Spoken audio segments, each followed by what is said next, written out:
Hello students, कैसे हैं आप लोग। आशा करता हूं अच्छे होंगे। मैं आपका राघव सर और स्वागत करता हूं गुड वे ऑनलाइन स्टडी में। तो चलिए आज हम लोग पढ़ेंगे फिजिक्स में दर्पण का चिन्ह परिपाटी। दर्पण में चिन्ह परिपाटी।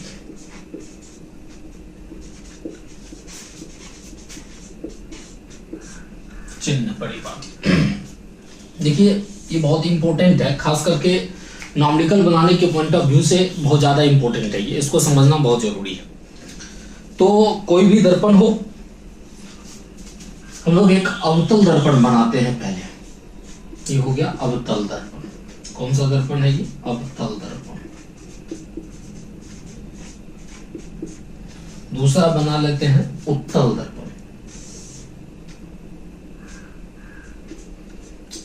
अवतल दर्पण का क्या होता है?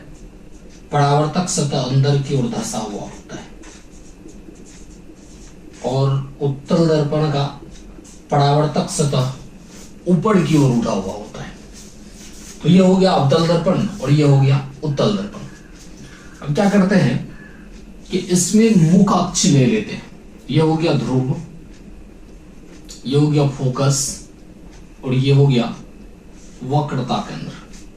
उसी तरह से इसमें भी ये हो गया ध्रुव,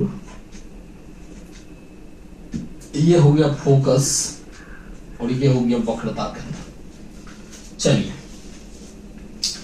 ध्यान दीजिएगा, इसका आवश्यकता, चिन्ह परिपाटी का आवश्यकता तब होता है हम लोगों को जब वस्तु को रखते हैं तो उसमें बनने वाले वस्तु का प्रतिबिंब, वस्तु की दूरी, प्रतिबिंब की दूरी, फोकस दूरी, वक्रता त्रिज्या, इसको रिप्रेजेंट करने के लिए, इसको दर्शाने के लिए चिन्ह परिपाटी का बहुत ज्यादा आवश्यकता हो जाता है हम लोगों को।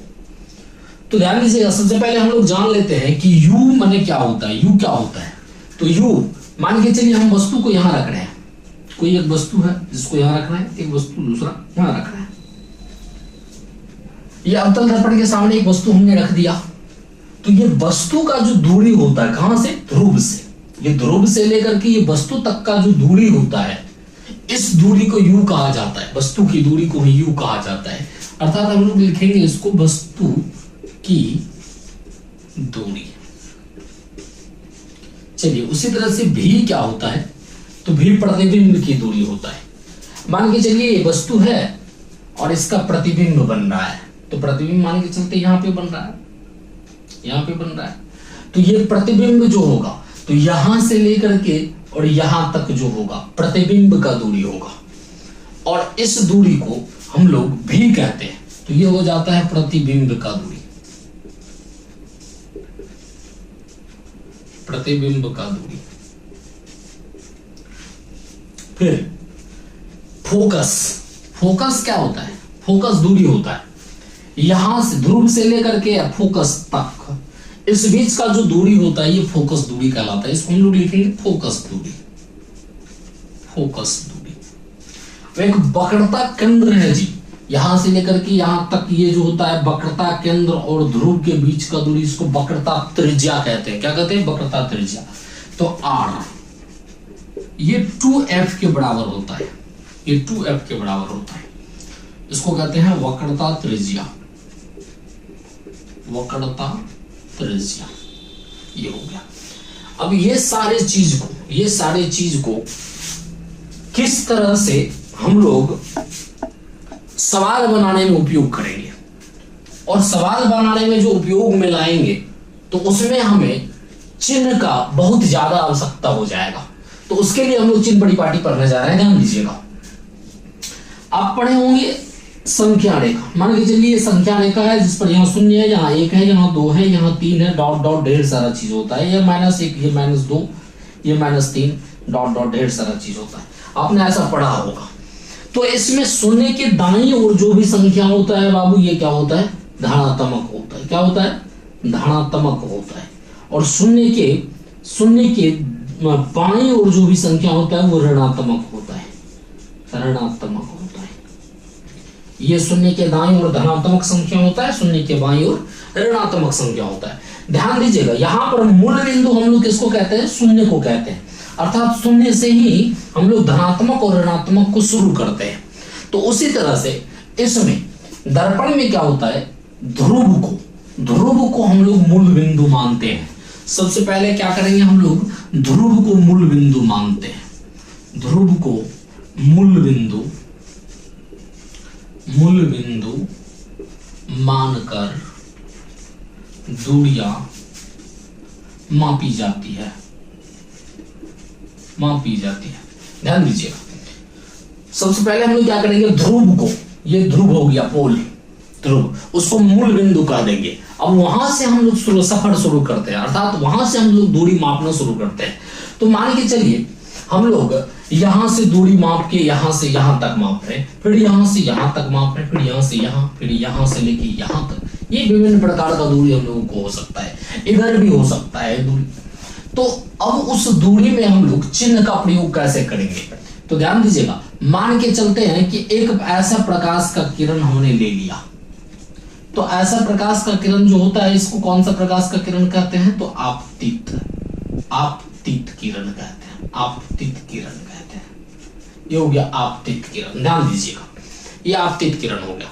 अब कहता है क्या कि आपतित किरण की दिशा में मापी गई दूरियां धनात्मक होती है। कहां से? तो ध्रुव से ही मापना है। ये बात तो पहले कह दिया है कि ध्रुव को मूल बिंदु मानकर दूरियां मापी जाती है। अर्थात दूरी जब भी मापना शुरू करेंगे हम लोग तो कहां से करेंगे? ध्रुव से करेंगे। तो ध्रुव से किस दिशा में कह रहा है? कि आपतित किरण की दिशा में। आपतित किरण बाबू इधर जा रहा है, तो यहां से हम लोग अगर इधर की दूरी मापते हैं तब ये क्या हो जाएगा? धनात्मक हो जाएगा। ये इधर की दूरियां, यहां से इधर की दूरियां धनात्मक हो जाएगा। फिर आपतित किरण के विपरीत दिशा में मापी गई दूरियां।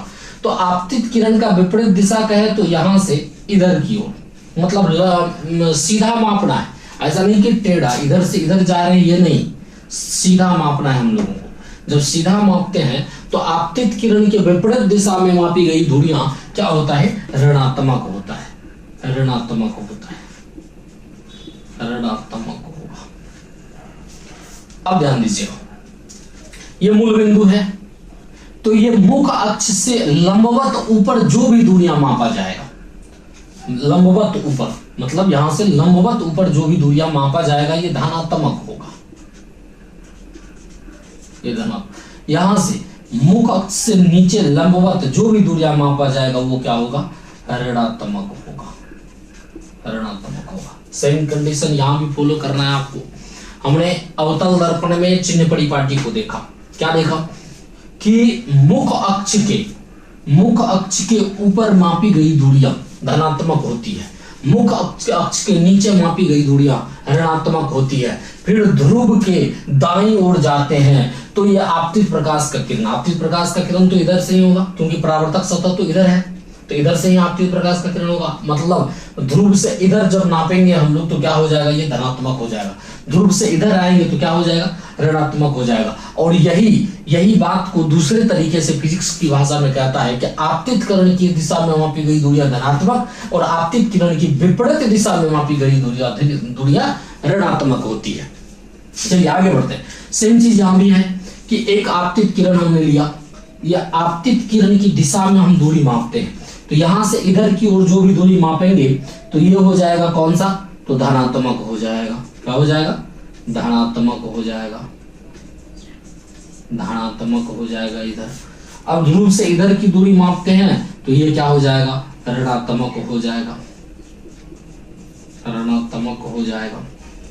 हाँ, तो ये हो गया आपतित किरण की दिशा में मापी गई दूरियां।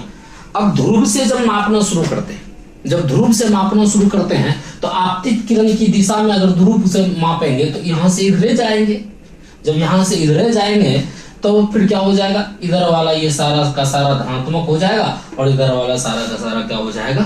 ऋणात्मक हो जाएगा। इसीलिए कहते हैं कि उत्तल दर्पण में फोकस क्या होता है बाबू? धनात्मक होता है। उत्तल दर्पण का वक्रता केंद्र क्या होता है? वक्रता त्रिज्या क्या होता है? धनात्मक होता है। लेकिन अवतल दर्पण में फोकस इधर बनता है जी, इधर बनता है। जब इधर बनता है तो फोकस क्या हो जाएगा? ऋणात्मक हो जाएगा। अवतल दर्पण में ध्यान दीजिएगा, वक्रता त्रिज्या ये यहां है, यहां से यहां तक, ये क्या हो जाएगा, ऋणात्मक हो जाएगा। तो अगर आपको अवतल दर्पण और उत्तल दर्पण में अंतर भी पूछे तो उसमें आप अंतर में लिख सकते हैं कि उत्तल दर्पण का फोकस धनात्मक होता है जबकि अवतल दर्पण का फोकस ऋणात्मक होता है। आगे बढ़ते हैं। अब देखिएगा, ध्रुव से लंबवत ऊपर मापी गई दूरियां या मुख अक्ष से ऊपर लंबवत मापी गई दूरियां ये धनात्मक होता है। क्या होता है, धनात्मक होता है। लेकिन नीचे लंबवत नीचे मापी गई दूरियां ऋणात्मक होता है, ऋणात्मक होता है, ये होता है। तो चिन्ह परिपाटी इतना ही था जब इसका उपयोग हम लोगों को होगा। अच्छा, एक बात और ध्यान दीजिएगा, 1/f बराबर 1/v plus 1/u, 1/v plus 1/u। हमने जो ये सूत्र पढ़ा है, ये वाला सूत्र दर्पण सूत्र, इस सूत्र में जी, इस सूत्र में चिन्ह परिपाटी का प्रयोग पहले से किया हुआ है। अर्थात ये जो तैयार हुआ है चिन्ह परिपाटी का प्रयोग करके तैयार हुआ है। इसके अलावे यदि आपको जरूरत पड़ जाता है कभी चिन्ह परिपाटी का तो